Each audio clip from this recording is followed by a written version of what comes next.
नमस्कार मित्रांनो, व्हायरल मराठी न्यूजमध्ये आपले सहर्ष स्वागत आहे. मित्रांनो, राज्य देश विदेशातल्या तसेच मनोरंजक जगातल्या बातम्या बघण्यासाठी व्हायरल मराठी न्यूजला सबस्क्राईब करा व बेल आयकॉन बटन दाबायला विसरू नका. मित्रांनो, आत्ताच हाती आलेल्या माहितीनुसार पुणे येथील शास्त्री रोडवर 6 विद्यार्थी उपोषणाला बसलेले आहेत.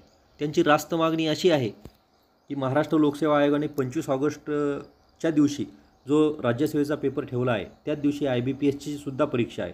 काही विद्यार्थ्यांनी दोन्ही फॉर्म भरलेले आहेत आणि विद्यार्थ्यांना न्याय मिळावा म्हणून ह्या परीक्षेची तारीख शासनाने समोर करावी अशी विद्यार्थ्यांची रास्त अशी मागणी आहे. परंतु आयोग त्यावर काही कार्यवाही करत नाही. त्यासाठी 6 विद्यार्थी उपोषणाला बसले आहेत. तसे 258 कृषी खात्याच्या ज्या जागा आहेत त्यासुद्धा संवर्ग शासनाकडे आयोगाकडे शासनाने केल्या नाही. हा सुद्धा रोष विद्यार्थ्यांच्या मनात आहे. कालच राष्ट्रवादीच्या नेत्या सुप्रिया सुळे यांनी आंदोलनस्थळी भेट दिलं. 2 दिवसापासून रोहित पवार हे आंदोलनस्थळी विद्यार्थ्यांसोबत आहेत.